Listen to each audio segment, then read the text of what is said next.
So the question, what is the meaning of life?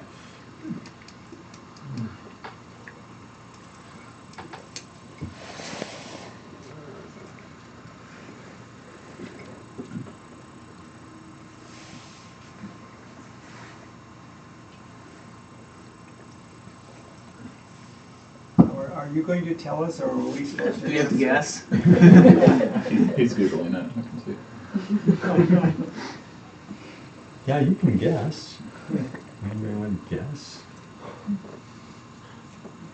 What's Google say? That's a good That's one. cheating in this one.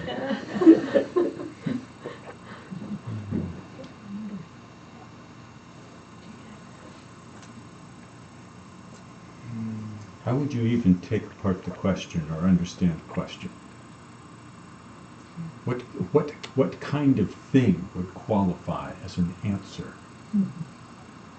Just even if you didn't think it was the right answer, what kind of thing? Like if one was to say, what is a fruit? And you could say, well, it's something like an apple. An apple would qualify as an answer to the question. What would even qualify as an answer? Suppose you could say something like, it would be something that points out a purpose. You could say something like that. That's what I was thinking. So you've just redefined meaning as purpose. Yeah. Okay. So then, like what kind of thing would qualify as an answer in that?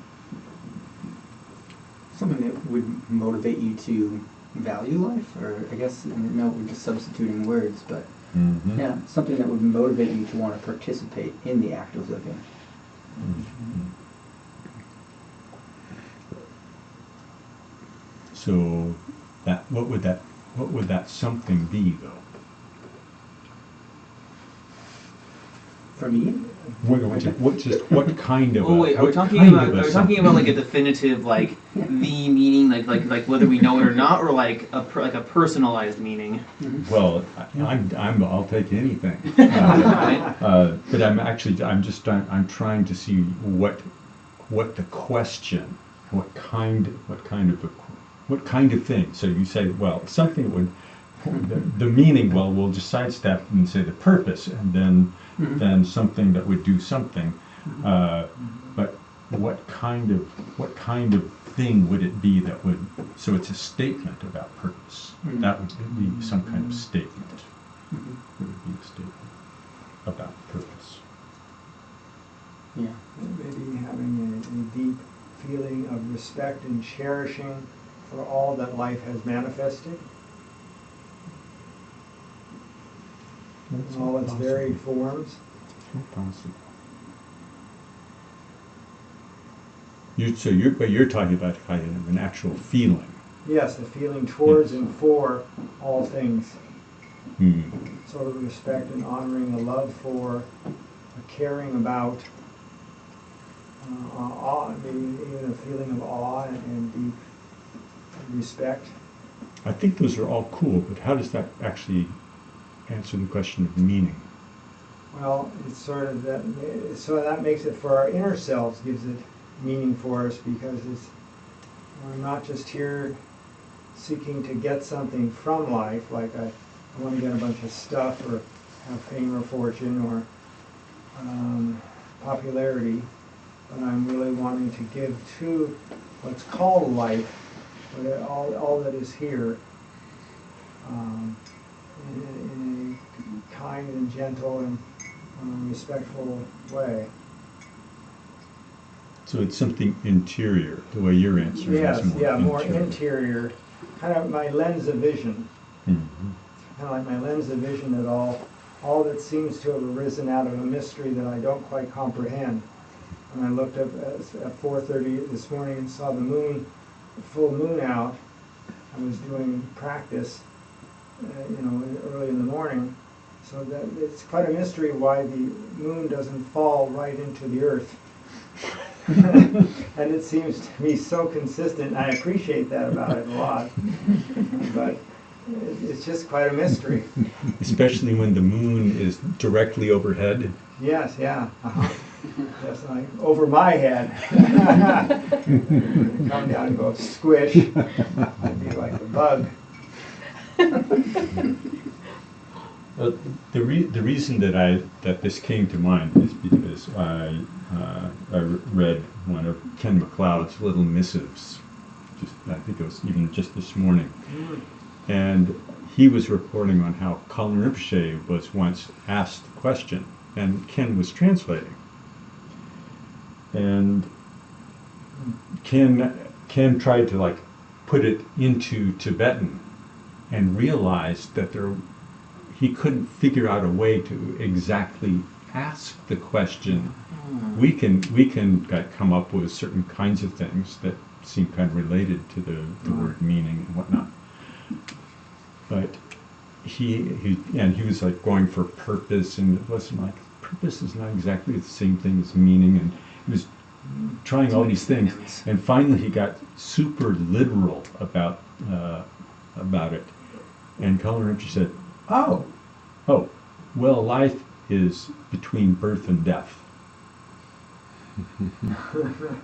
That is what is that? That's true. Oh, that. Oh, that. But then, so when you say meaning, what is the meaning? When you say meaning, well, this like these letters here, APPL, that means apple. Right. So to say that the meaning of life, there's no way to translate life into anything smaller. It's the totality of what is. yeah. It doesn't mean anything on that level. It just fill in the blank. Well, the thing that I kind of liked what Bob threw in was this notion going at it more from an interior perspective. And generally meaning would be something like, well, let's all raise our hands and agree on the meaning of something. Right. It's exterior. It's like a story. And we are very much involved in approaching things from the point of view of stories about things. And I realized that this shifting from a perspective where we're telling a story about life and sort of agreeing as though there's kind of some exterior reference that's going to that will provide that where the explanation resides someplace other than within life, within the experience of being. And I think I was thinking about it from a Buddhist perspective. It feels more like it's like, what do you do with this thing that happens between birth and death? How will you make use of it? What and why would you make use of it in one way or another? And those questions from a Buddhist perspective all are interior to the experience of life. They're not like there's some cosmology about life and how the universe is ordered, and then we extract and we say the meaning is this, the meaning is that. Right? So it throws things back to the notion of path. That's kind of what I liked about the story that Ken told. Yes, it's that which is between birth and death. What do you do with it? What do you do with it? And what would make it truly precious, as opposed to just something that happened between birth and death?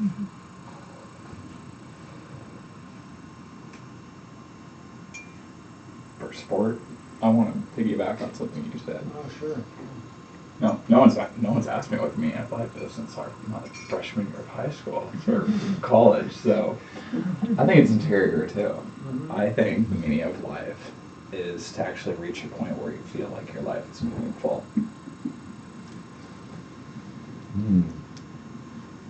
Meaning of life is defining meaning. Where you actually believe your life is meaningful. Yeah, it's a little bit cyclical. It is. So again, you're defining. It sounds like you're talking about purpose rather than meaning.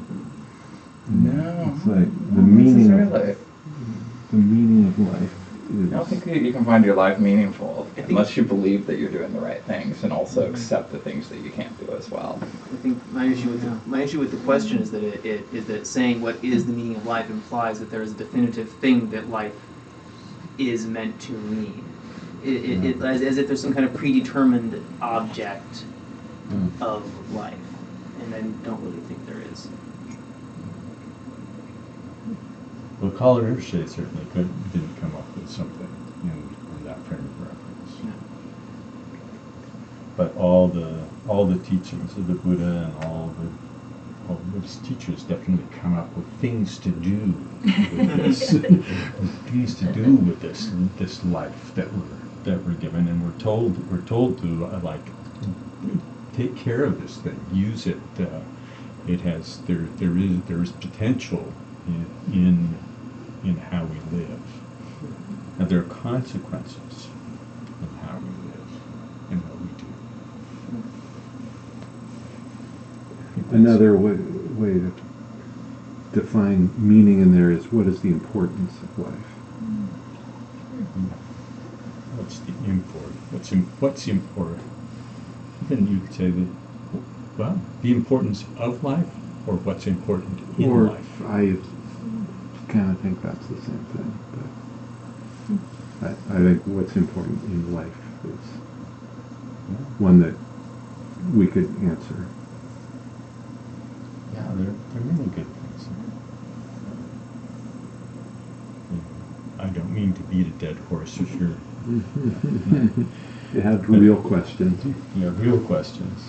But I thought it was kind of interesting that Ken actually came to a point where he realized that there were certain kinds of questions that you couldn't necessarily ask in the same way in different languages, and particularly and notice in the sense that in Tibetan, so much of the language that sort of in that vein is permeated by Buddhist outlook, to the extent that there is a very refined philosophical, spiritual jargon in Tibetan. It's all permeated by Buddhist perspectives, whereas in our culture it's permeated by things from Christianity or other theistic perspectives or psychology or Western philosophy. You'll find all those kinds of things permeate our spiritual jargon. That is interesting to me. That notion of this kind of the abstraction of meaning didn't really kind of fit in easily. It seems a bit in our culture that, that really the purpose of life is to acquire a whole lot of things, and that he who dies with the most things and toys wins, and that if you have a good career, that's also what you do, and that if you're able to do that well, then that's another great success.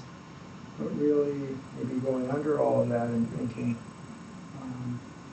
am I bringing into the world a force of energy that radiates out choices that seem to be a blessing to people and bring out the best in myself and them through my connection with them and the experience, rather than whatever. So that could be if I'm a custodian cleaning a toilet, or it could be a school teacher or anybody else. So it doesn't matter the kind or shape or form of work you do, but exactly the attitude through which you do it, and the difference of energies and the love and kindness that radiates from your person as you go about your daily tasks and opportunities. From that perspective, you could even be a real estate tycoon. You could, yes. And that's what I would hope for that, even for our present political system, and the person who is currently guiding that system, and that they might be able to demonstrate and display that energy and have that dominate their consciousness, because I could see that perhaps could be useful.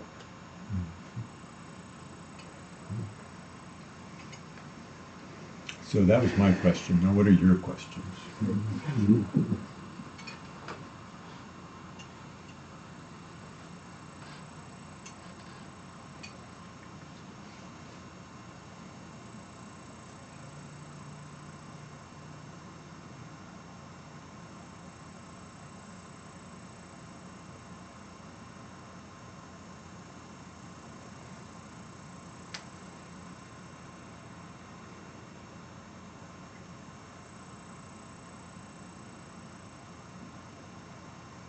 Question, I think, is,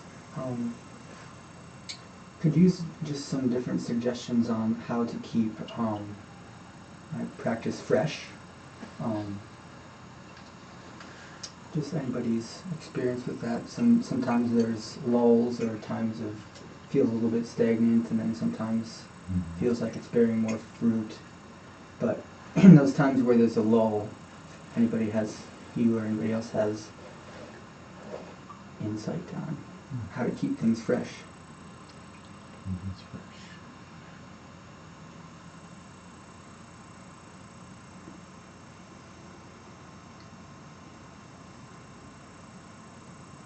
So what does stagnant mean? What are you pointing at with stagnant? I guess when I feel that things are going well and that they're fresh, that I'm gaining new insights, or I'm feeling more compassion, or there are those types of things coming up more often, and then in relative to that, I guess a period of stagnation or a lull would be that I'm not seeing the fruit come up as much. Does it lead to, is there a corresponding desire to do practice or not do practice? I would say that the practice stays consistent, and I do it whether I feel that it's bearing fruit at the moment or not.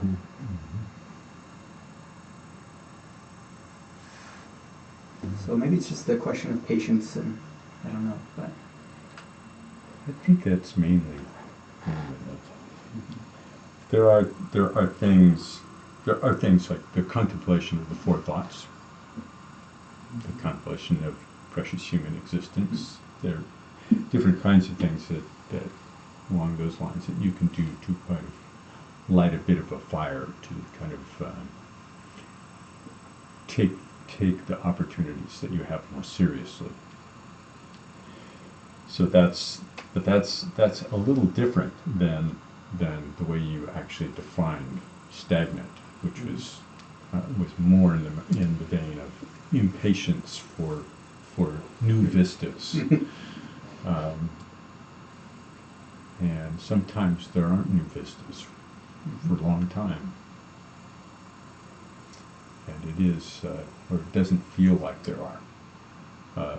Or the kinds of new vistas you don't recognize as new vistas because you're used to thinking about new vistas the way the other ones felt fresh. So you're actually looking in the past for your future progress. And that tends to obscure what's going on. So, yeah, patience is a big thing. Patience is a huge thing in practice. And giving up particular expectations. The expectations are rooted in the past. They're not actually rooted in something fresh. And they tend to, instead of seeing what's in front of us, we're basically looking in the rearview mirror in a kind of a strange way, even though I think we're looking forward. yeah, it's kind of like the narrative sometimes happens for me is like, well, I know this is ridiculous, but at the same time, it's like because I've had these certain types of experiences with practice in the past, I can construct a narrative that, well, these are going to be the types of, I can expect those to expand, essentially. Yeah. And then that is going to be what I'm looking for. They'll take steroids. Yeah. Mm-hmm. Yeah. And I know that's kind of ridiculous, but I'm seeing my tendency to do that. There you go. Mm-hmm. Yeah, it's there is a point where some kind of motivation related to some experiences in meditations it's sort of okay, because sort of knowing that we're kind of on the track towards, I'm looking forward to my meditation, because when I sit, then I do kind of give up on stuff. There's I feel a little bit fresher and calmer, and it seems like a general good influence. Mm-hmm. It's not so bad. But when we create expectations out of it, and particularly when stronger experiences arise, then to kind of get excited about those, it's very important to dedicate the merit. Really, like, just let go, like you actually gave that experience away. You don't necessarily need to feel it ever again because you gave it away. You gave it away. You Yeah. really 100% gave it I away don't know if I've ever done that. for the benefit of all sentient beings. But by virtue of doing that, experiences will blossom even more if you really are successful in letting go. Mhm. Things will. So then you go through all the way through the Muhammad aspiration prayer, where there's things about calm abiding, stabilizing, there are things about insight, and then you get on to the bliss of non-attachment is continuous. Mm-hmm. Now that sounds pretty cool, doesn't it? Anybody want that? Sounds great. I'll take it. But then you get on another couple of stanzas. Attachment to experience, and attachment to good, and fixation on experience subside on their own. And confusion and evil concepts are cleared away in the realm of ultimate nature.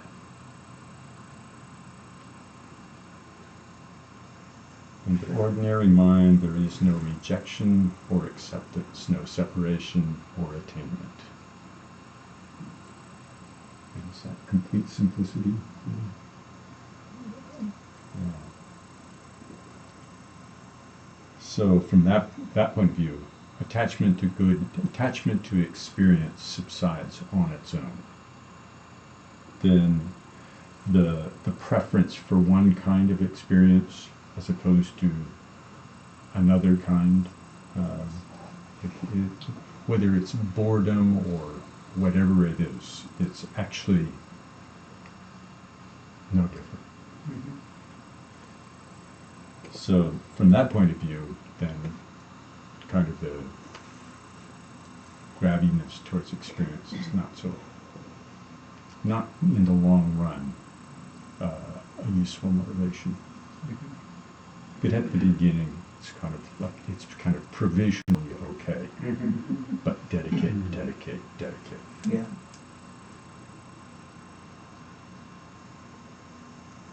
I guess I'm in the place right now where I'm just trying to, I guess not trying, it seems to be, this is pretty constant, that just finding the joy in just doing it. That even if it doesn't go up to my expectations, just cultivating the joy of sitting on the cushion. Like that, I think I'm at that kind of stage where I just want to make sure that we actually got the ordinary kind of dedication going, you know. And wanting to make sure that, that stays, so that you don't like fall out of practice or something.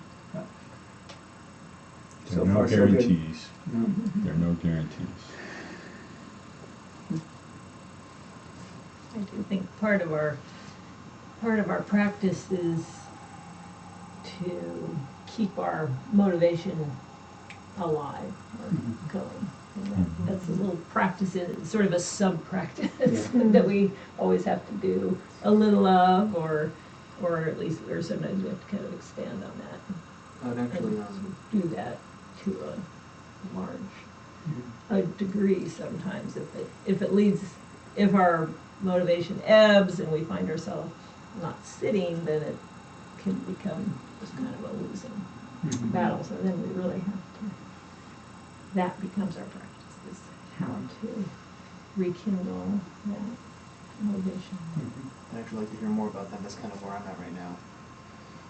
Rekindling the motivation. Yeah, I actually last Sunday admitted to Michael that I don't have a daily practice in the group question setting, Mm-hmm. and I'm still kind of. I had a couple of good days of getting daily practice in, and now I'm back to not. Mm. It's hard to appreciate your practice if you're not doing it. So then that leads to Yes. I mean, like, does the letting go and the dedication will if I'm consistently letting go of expectations, if I'm able to at least get back to consistently letting go of expectations and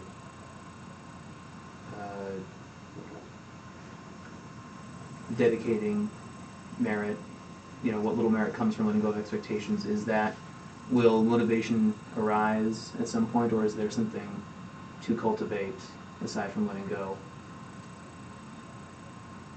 So when you're saying letting go of expectations, what kind of circumstance are you talking about? I guess even the expectation for my practice to just kind of magically come back and be happening every day. Mm. The expectation of a few good days of practice to bear enough fruit to sustain daily practice again, starting from that day.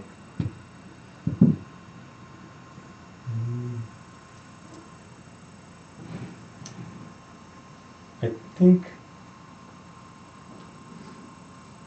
the general recipe for refuge is this sense of being tired with the fruit of our habitual processes, our habitual patterns. Dora and I tend to think that there's both the tired side and the inspired side, and that without some of both, it's actually really hard to have a practice. It's really, really hard. And if you're in this culture, we would like basically to run on pure inspiration, and we would never be bored or dissatisfied with anything, and no sense of anything being problematic. But that's kind of our entertainment mentality writ large. So it is actually necessary to kind of roll up our sleeves and deal with the fact that our habitual patterns are in fact problematic. This is not. There isn't kind of an easy way to dance around that. Trying to, otherwise it's kind of it's just fake good news, really. Oh, no problem. Everything's fine. Everything's cool. No, it's not. So you actually have to really take that seriously. But if that's all there was, if basically all we had was the first noble truth, kind of better we didn't even look.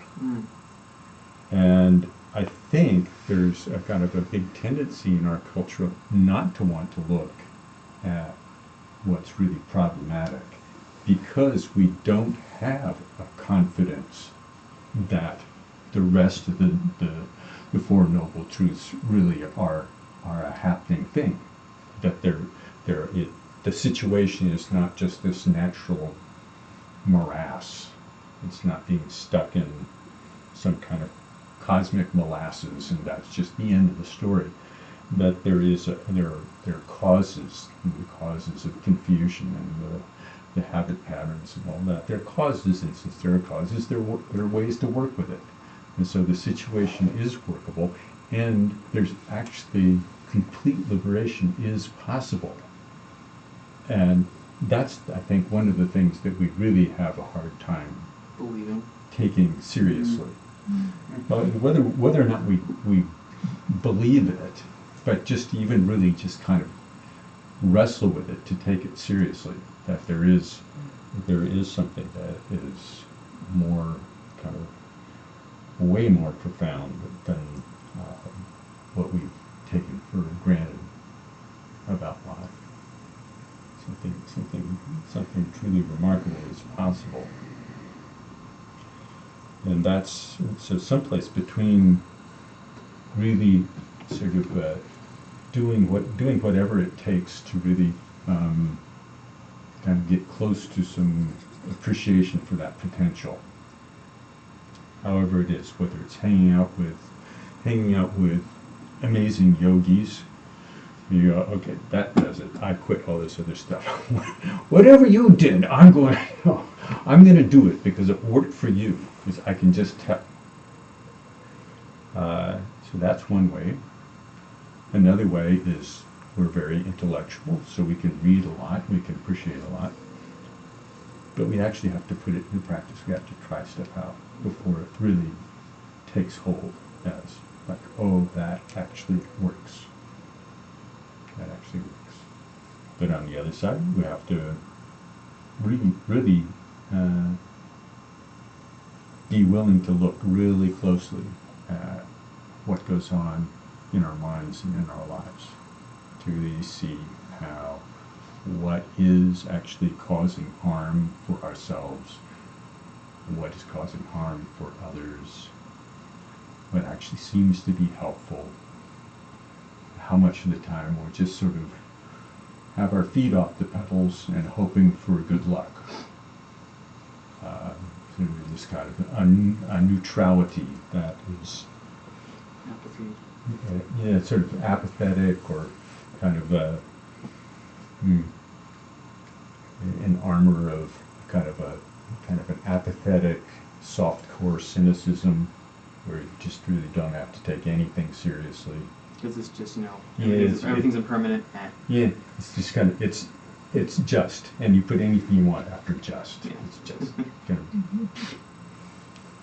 just blow it off. But that you can't actually take life seriously with that kind of armor. You're always kind of looking away. You never really kind of connect with things. So I have a suggestion. Oh, good. Something that you- practical.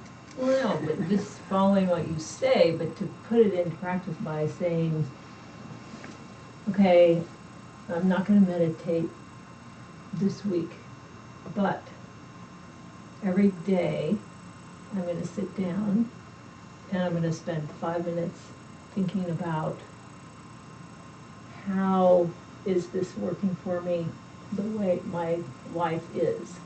Actually reflecting on how's it going. Am I blissfully happy?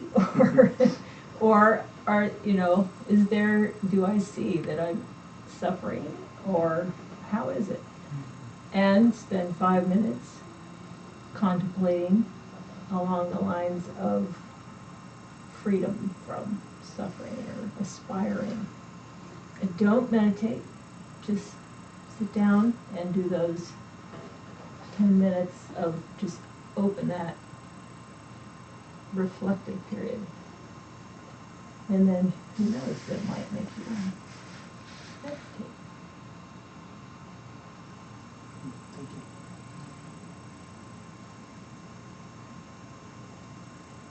I think that's part of our trick is that we have so many things we can do or whatever, so that if we had a bad day at work, we can forget about it by turning on the TV, and we can forget about that by, calling our friend and doing this, and then we can forget about that by, and so we never we don't necessarily take that look. And that can kill if we don't have an opening for reflection, we just, we can just be swept from one thing to another. Carried away.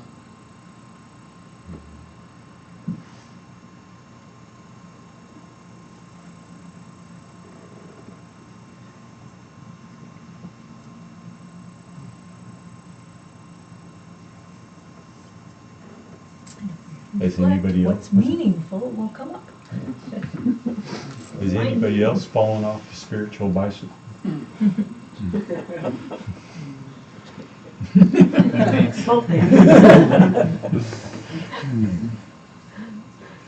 So what do you do to get back on? I found it helpful during the retreat. Lama Michael had us doing very short meditation periods, because generally I would always do like, I don't know, half an hour or 45 minutes or an hour. And to me, at that particular time, it seemed like very daunting to do a half hour. So I started kind of doing, and it also seemed that doing 5 minutes was worthless.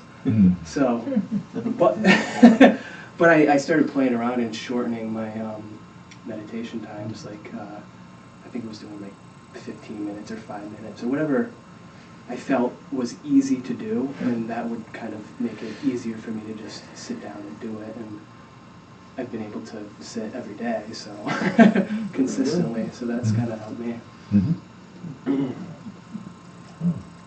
I'm glad to hear your report on that experiment. Because we often kind of write that prescription and hand it out. Yeah.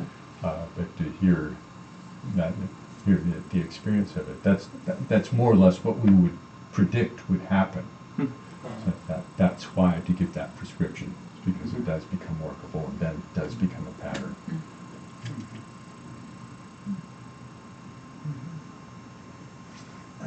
I've done that too, but like if I'm I do it when I'm like having thoughts or having a busy day and it's hard to carve out like the full 45 minutes or whatever. I almost like make a little deal with myself. I'm like, well, do 5 minutes really intensely. Like I think Michael said something like, practice as if you're going to, that those glasses are going to fall off the table any second. And that if you stop your meditation for 1 instant, you'll miss it, or something like that. Yeah. That's really that's a good one. To put your attention on something as though your whole job is to be there the exact second that it falls off. Yeah. Even though you know it's probably not going to happen, but you don't. Otherwise, you're just going to say, you look at a cup and you think, I'm Just a cup. Something that seems really important about that attitude of like, oh, it's gonna fall. Like that attention kind of really hones in. Yeah. So and for a short period of time, kind of that collected energy is not taxing. So that's a piece of it. So we can kind of keep that together for a brief time. And it does feel like, oh, I did that. That it feels a little bit like, I guess in some way, if you're motivated by the feeling of success, like being able to do that for like 30 seconds and realize afterwards that you did it. You got through that 30 seconds without being distracted. And just being a little bit nice to yourself and say, hey, you did it. So Take a victory lap. yeah. Throw the football down in the end zone. Yeah. That kind of thing works for you, yeah.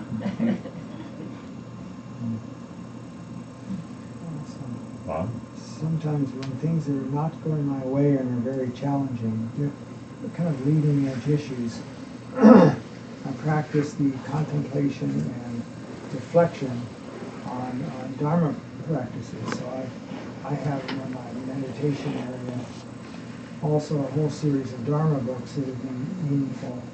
And I'll pull them out, because so many times similar experiences resurrect themselves ad nauseum. And so I read them over and I I can't, well, this recently, Ken McCall's book, Wake Up to Your Life, or the River book. But just, you know, there's just so many really, really, really wonderful resources, or Dogo Kinsey, you know, just whole kinds of really good stuff. And then what I discover as I revisit those Dharma books again, that I'm really quite surprised that my understanding of them has actually grown since the last time I looked at them. Mm-hmm. Now, sometimes I have an attack of PMS, hissing, moaning, and sniveling in this process, but I again reflect on Nadir, contemplate the Dharma again, read it over, and I said, this sounds so darn good. This is the answer to the insanity that dwells in my head. But I can see this, and then I pick it up, well, you just need your medicine again, dear. And so that for me has really been motivating. And I haven't in 44 years missed a day of prayer and meditation, just because I always, always, always take time every morning to contemplate different Dharma books and texts, whatever issue of life is popping up and kicking me in the butt at the time. You know, and then I reflect on it and say, oh crap, it's actually getting a little more understandable. But then my emotions, I mean, I'm also a human being who, the world outside of me affects the world inside of me. Sometimes I just lose perspective, and I get upset when things aren't going the way I would wish they would go. Then I get to do loving kindness, bringing out loving kindness practice and going over that for me and other people, and then do Tonglen, and kind of, so all the different practices you can kind of recycle through. That's what keeps me motivated, because I see in this world so many people do not have this Dharma medicine, and it is such fruitful, effective medicine. Now, I still have a chronic condition being a human being. You know, it requires ongoing attention, but it makes my life much better. So that's how I try to keep myself saner. I want to juxtapose myself to Bob, because this is, I love hearing how disciplined you are. And I've really come to embrace and appreciate my own laziness and lack of ambition. I kind of mean that. So I meditated for the first time when I was 18, and had a summer where I was on it, and then I just dropped it. And then went to Thailand and picked it up again. I was solid. I dropped it. And I've always let myself drop it if I felt like I needed to. I'm always just having an eye on it, knowing that when I was ready, I'd come back to it. I've been meditating every morning for a year now, partly because I think I let myself be patient. I think it's like meditation itself. You don't get angry at yourself for the thoughts popping up. You let them go, and you get back to it. And I think that your practice over a lifetime can kind of be like that too.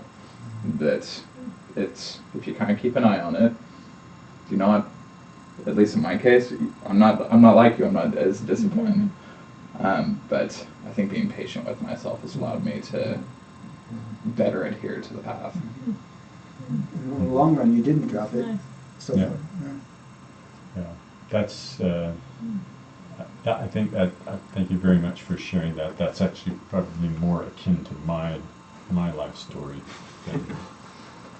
Discipline is not my strong suit. You should all laugh when I say that. Oh yeah, that's Bill, all right. But it kind of.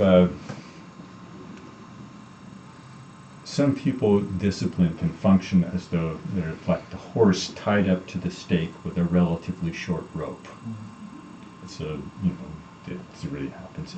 Others need a much longer rope, but as long as you can kind of have the anchor someplace there, you wander off and come back. You stay kind of in the realm of the practice and don't wander off entirely. So I'm always amazed at people just they have some kind of internal discipline alarm clock that just really goes ting, ting, and they really stay with it. And very specific way. I have certain things that now I do really every day. But it wasn't like that always. It wasn't like that always. And I think I could have driven myself crazy trying to be some kind of ideal practitioner who could really manage to always get up 3 hours early and practice for 3 hours and never miss it. And The example of diligence. yeah. It's easy to drive yourself away. Great. But I also look at people that I know are like that, and I know what they accomplished, and I know what I didn't. So I can't say, oh, you see, I'm doing just as well as they did. It's not like that. But the Dalai Lama went to the monastery where Thomas Merton was, and one of the stories was that like everybody here seems, all the monks here seem so kind of diligent and serious and intent. And in our monasteries, we just don't seem to be quite taking things this seriously. And you'd say seriously enough, if you're doing better. And you thought about it for a while, and said, well, perhaps it's because you think you have to get it all done in one lifetime. And we have a little bit more of a kind of we have a picture of the long game. So it is possible to get it all done in one lifetime. One can be like Milarepa, but the taxing ourselves to the point where we completely give up Dharma practice would be far worse than being the irregular Dharma bum. I mean, he still slept in late all the time and managed to accomplish all that. Milarepa didn't sleep in all the time. That's a good point. I think I remember Lama Michael telling a story about a practitioner just coming to him and giving him this meditation cushion. And just, here, I've had it. Take this. So he was, I think he was able to talk him down from that. Come down out of the tree. You do have the saying that every now and then you need to throw your cushion out the window. Sometimes that's the best thing to do. Michael will tell that sometimes.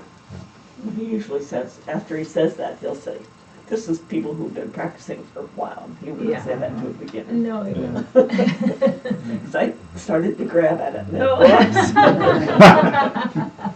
Good idea. Oh, I did. I'm pretty good with a frisbee. Out the window.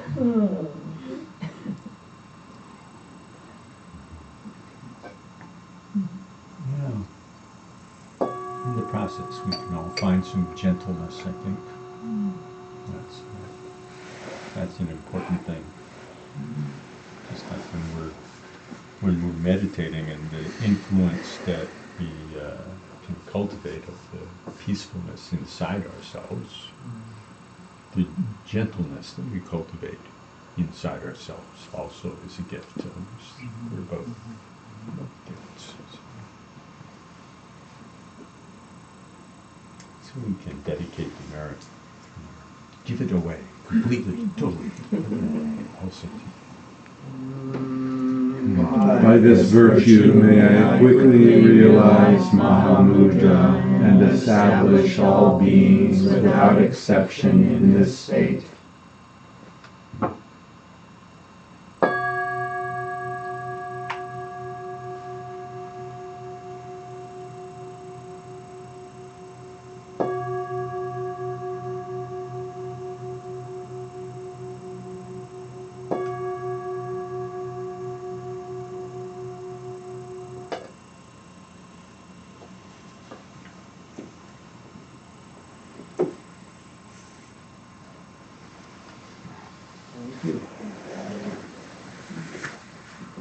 thank you all.